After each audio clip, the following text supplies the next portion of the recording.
नमस्कार दोस्तों, ज्योतिष का सफर में नरेश गांधी का सादर प्रणाम। यह हमारा 154वां एपिसोड है जिसका नाम है शादी का इंतजार।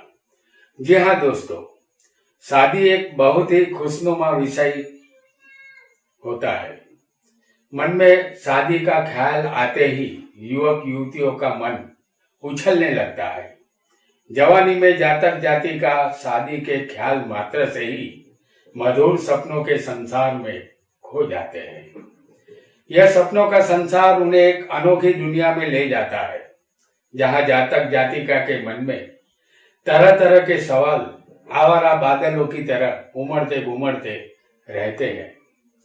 जातिका सोचती है, मुझे पति कैसा मिलेगा? क्या मेरा पति मुझे सुख देगा? मेरा ससुराल कैसा होगा? ससुराल के लोग कैसे होंगे? मेरा पति नौकरी करता होगा या व्यापार? मेरी शादी कब होगी? इस तरह के जातक के मन में भी भावी पत्नी के हसीन ख्याल पहाड़ से गिरते झरने की तरह बहने लगते हैं। क्या मेरी पत्नी खूबसूरत होगी? क्या वो मेरी हर बात मानेगी? क्या वह नौकरी करती होगी? क्या वो पढ़ी लिखी होगी या अनपढ़ होगी? न जाने ऐसे ही अनगिनत सवाल उन दोनों के मन में आते होंगे। जब जवाब नहीं मिलता तब ज्योतिषियों का सहारा लेना पड़ता है। ज्योतिषी कुंडली में बने योगों से आसानी से बता सकता है। और आज हम इस एपिसोड में जानेंगे कि कुछ युवक युवतियों को शादी का इंतजार क्यों करना पड़ता है। आइए इसे जानते हैं। यहां हम आपके लिए मेष लग्न की कुंडली हम बना रहे हैं। इसमें सातवें का मालिक बनेगा शुक्र है। सातवें का मालिक यहाँ शुक्र बनेगा। सातवां स्थान पति पत्नी का है और सातवें के मालिक को सप्तमेश कहते हैं। सप्तमेश कोई भी ग्रह हो सकता है। अगर सप्तमेश दूसरे स्थान में, जैसे हम आपको दिखा रहे हैं शुक्र को, अगर सप्तमेश दूसरे स्थान में होगा तो शादी का इंतजार करना पड़ता है। आइए आगे बढ़ते हैं। ये योग शादी में विलंब करवाता है। सप्तमेश यहां से 8वें बैठा है, इस वजह से। अब यहां कोई भी लग्न हो, 8वें अगर मंगल हो किसी भी लग्न में, लग्न कोई भी हो, 8वें मंगल होगा तो ये मांगलिक कुंडली जरूर बनेगी। तो ये मंगल शादी में देरी करवाता है। यहाँ जो मजा इंतजार में देखा वो जहां ने रब में न देखा। जातक या जाति का ये शेर गुनगुना सकते हैं। आइए तीसरे योग की तरफ आगे बढ़ते हैं। कोई भी लग्न यहाँ पर हो सकता है। पहले, दूसरे, 7वें और 11वें चंद्र शनि हो, जैसे हम यहाँ आपको दिखा रहे हैं। पहले स्थान में चंद्र शनि, दूसरे स्थान में चंद्र शनि जातक या जातिका की कुंडली में होने चाहिए। और चंद्र शनि 7वें भी किसी को हो सकते हैं और किसी को 11वें स्थान में भी चंद्र शनि हो सकते हैं। तो पहले, दूसरे, 7वें और 11वें चंद्र शनि हो तो शादी का मंडप देर से सजेगा। इंतजार करना होगा। आइए आगे बढ़ते हैं। एक नए योग को जान लेते हैं जो शादी में देरी करवाता है। लग्न में तुला, मकर या कुंभ का शनि हो, जैसे हम आपको यहाँ दिखा रहे हैं तुला राशि। समझ लीजिए कि शनि यहाँ हो सकता है किसी को भी। अगर किसी को मकर का शनि हो तो यहाँ लग्न 10 नंबर होगा। तुला में शनि उच्च का बनता है और मकर में शनि स्वग्रही बनता है। और किसी को इस स्थान में कुंभ का शनि हो, यह भी स्वग्रही शनि है। तो तुला, मकर या कुंभ का शनि किसी को भी लग्न में होना चाहिए। अन्य राशि का शनि होगा तो शादी की शहनाइयों के स्वर जरूर सुनाई देंगे, लेकिन देर से, क्योंकि बलवान शनि अगर यहाँ होगा तो उसकी दृष्टि 7वीं सप्तम स्थान पर आती है। परिणाम स्वरूप ये शादी जल्दी करवा देता है। लेकिन इन राशियों के सिवाय कोई भी शनि होगा तो जातक की शादी में या जातिका की शादी में देरी जरूर होगी। आइए आगे बढ़ते हैं। सप्तमेश और शुक्र को शनि देखता हो, जैसे हम यहाँ पर मिथुन लग्न आपको दिखा रहे हैं, तो सप्तमेश यहाँ कौन बनेगा? धनु राशि आएगी। धनु राशि यानी कि सप्तमेश यहाँ गुरु बनता है। तो लग्न मिथुन है और सप्तमेश गुरु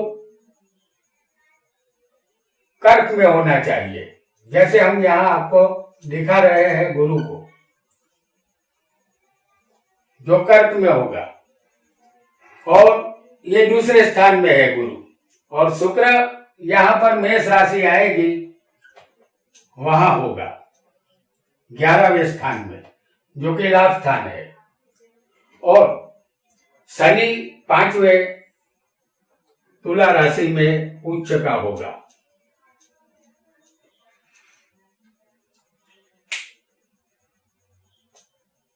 तो यहां पर सप्तमेश गुरु है, जिसे शनि 10वीं दृष्टि से देखता है। हालांकि शनि की तीसरी दृष्टि पर भी आ रही है सप्तम स्थान पर, और सप्तमेश गुरु है, उसको शनि 10वीं दृष्टि से देखता है। और दाम्पत्य सुख कौन देता है? शुक्र। तो उसे भी शनि यहाँ पर मेष राशि में बैठे हुए शुक्र को देख रहा है। तो ऐसा शनि अगर 7वीं दृष्टि से शुक्र को देखता हो और 10वीं दृष्टि से गुरु को देखता हो, तो ऐसा योग शादी का इंतजार करवाता है। यहाँ शादी में विलंब होगा। आइए आगे बढ़ते हैं और एक नए योग को जान लेते हैं। सप्तमेश हो, कोई भी ग्रह हो, और सप्तमेश अगर वक्री होगा, सप्तमेश कोई भी स्थान में हो सकता है, बैठा हो सकता है, लेकिन उसका वक्री होना जरूरी है। उदाहरण के तौर पर हम दिखा रहे हैं मिथुन लग्न की कुंडली। तो यहां सप्तमेश कौन बना? गुरु। तो 7वें धनु राशि है, इसका मालिक गुरु समझ लीजिए कि वक्री है।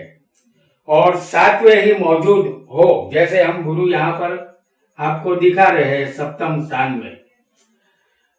अगर ये गुरु वक्री होता है, वक्री कब होता है? कि जब सूर्य से 6ठे, 7वें और 8वें जब भी कोई ग्रह आएगा, जैसे मंगल, गुरु, शनि, तो ये वक्री गुरु माना जाएगा।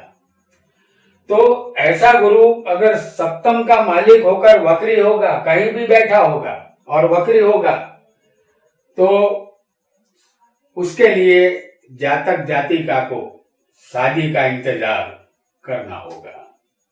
आइए आगे बढ़ते हैं और जान लेते हैं एक नए योग को। 7वें शुक्र, जैसे हम यहां पर दिखा रहे हैं आपको,